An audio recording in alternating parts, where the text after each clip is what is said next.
Halo sahabat cerdas, Assalamualaikum warahmatullahi wabarakatuh.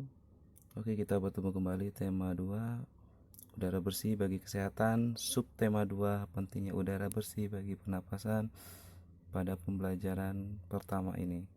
Oke, sebelum kita mulai, marilah kita berdoa terlebih dahulu.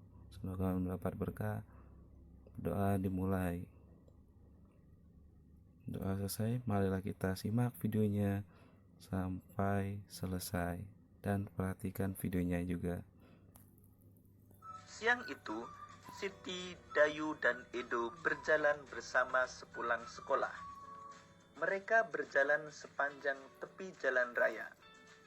Tiba-tiba, sebuah mobil melewati mereka. Mobil itu mengeluarkan asap tebal dan hitam. Udara di sekitarnya pun langsung berwarna kelabu. Dayu jadi terbatuk-batuk. Siti dan Edo segera menutup mulut dan hidung mereka. Dari ilustrasi cerita tersebut, tahukah kalian mengapa Dayu batuk-batuk dan mengapa kita merasa nyaman saat berada di bawah pohon rindang? Dayu batuk-batuk karena menghirup udara bercampur asap kendaraan bermotor. Kita merasa nyaman saat berada di bawah pohon rindang karena udara di bawah pohon rindang terasa segar. Sahabat cerdas, asap kendaraan bermotor menjadikan udara kotor. Udara kotor menyebabkan gangguan pernapasan. Tahukah kalian apa saja penyebab terjadinya gangguan pernapasan? Untuk mengetahuinya, mari kita lanjutkan pembelajaran kita.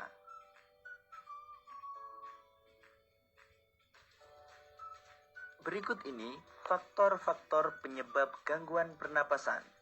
Yang pertama, faktor fisik. Adanya kelainan pada organ pernapasan dapat menyebabkan gangguan pernapasan. Misalnya, pada bayi terlahir dini atau prematur, organ pernapasannya mungkin belum sempurna, sehingga memerlukan alat bantu pernapasan.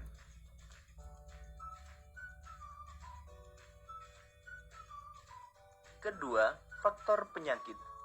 Banyak penyakit menyebabkan gangguan pada pernapasan. Misalnya, influenza, asma, bronkitis, emfisema, dan kanker paru-paru.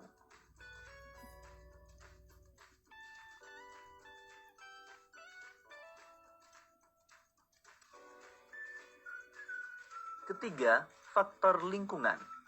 Kita bernapas untuk menghirup oksigen. Lingkungan kotor, asap kendaraan, asap pabrik, dan asap rokok mencemari udara. Udara tercemar menyebabkan ketersediaan oksigen menipis, sehingga kita merasa sesak saat bernapas.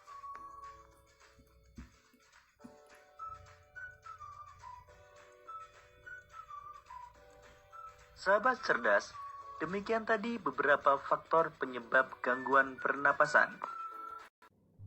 Oke, demikianlah pembahasan pada materi tersebut. Kita akan sesuaikan tersebut.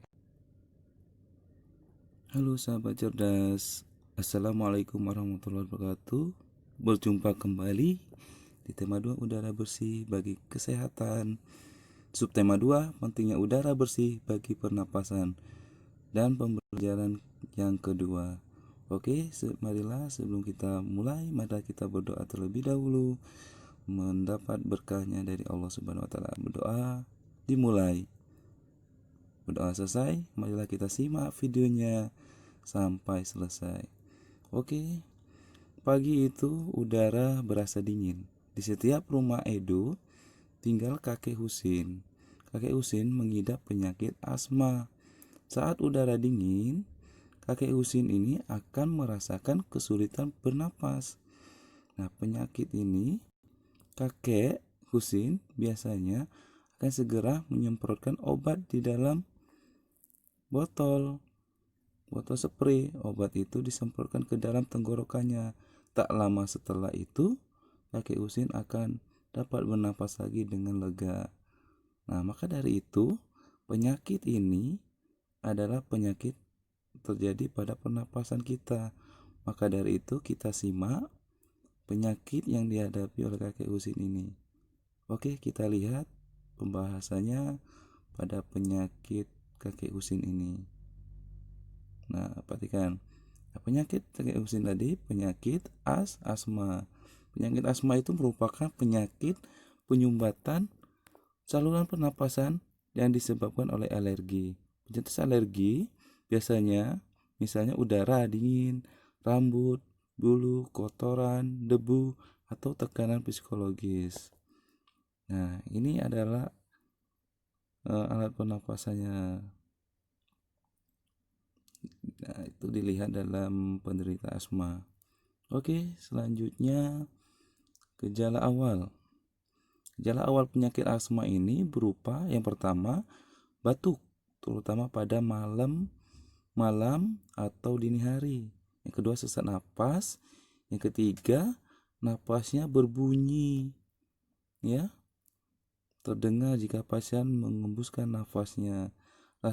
Yang keempat rasa berat di dada. Yang selanjutnya kelima tadi. Nah, ini adalah gejala berat. Dalam perkembangannya pasien berpenyakit asma dapat mengalami gejala berat. Yang pertama, gejala berat adalah keadaan gawat darurat yang mengancam jiwa.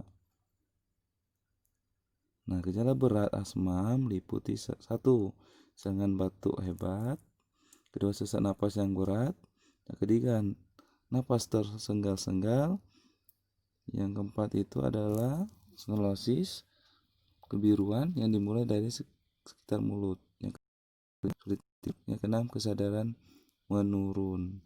Nah, sulit tidur itu tadi posisi tidurnya tidak nyaman, yang nyaman dalam keadaan duduk.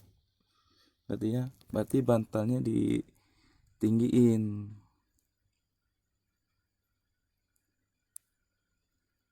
Nah, ini adalah pengobatan asma sulit disembuhkan, tetapi dapat dikontrol agar gejalanya berkurang.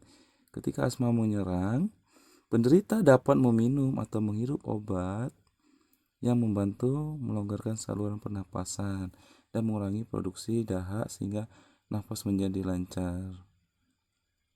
Itu adalah pengobatan yang maka dari itu adalah penyakit asma yang terdapat pada manusia. Nanti anak soleh boleh silakan browsing penyakit-penyakit lain yang ada dalam penyakit pernapasan. Ya, itu aja.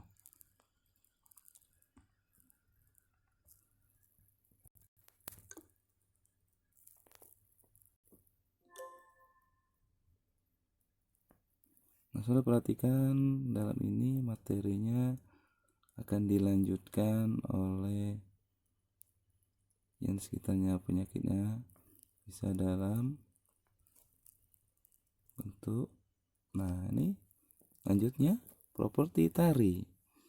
Properti tari ini adalah benda-benda atau peralatan yang digunakan sebagai penunjang pertunjukan tari.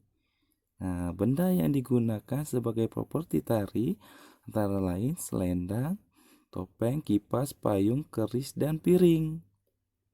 Oke, kita lihat contoh salah satunya. Properti tari berfungsi untuk menambah nilai keindahan tarian yang dipertunjukkan dan sebagai media penyampai pesan dari tari yang ditampilkannya. Oke, kita kasih contoh dasar pemilihan properti tari antara lain. Suatu alat yang akan dijadikan properti tari harus menggambar makna gerakan tari yang akan ditampilkan. Kedua, alat yang akan dijadikan properti tari harus mendukung semua tari yang akan ditampilkan. Dan yang ketiga, properti yang digunakan tidak hilang kearifan lokalnya. Yang keempat, properti yang akan digunakan tidak boleh menghambat gerakan tari. Nah, itu aja, ada 4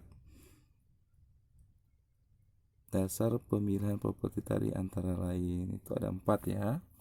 Jangan lupa. Nanti ada contohnya.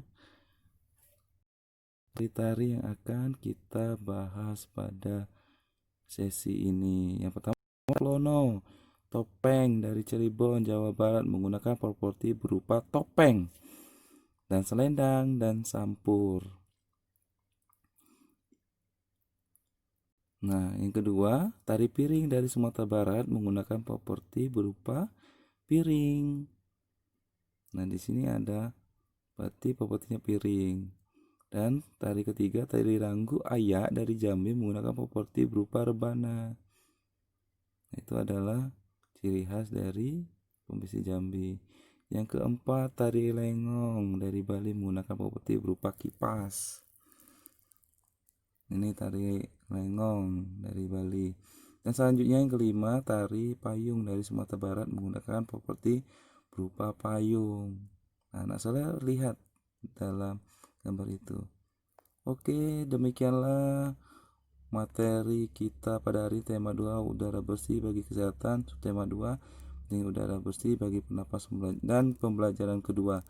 Itulah demikianlah penyampaian dari Ustaz Hadi, semoga bermanfaat untuk anak sahabat sejati dan cerdas. Itulah demikian, Ustaz akhiri. Wassalamualaikum warahmatullahi wabarakatuh.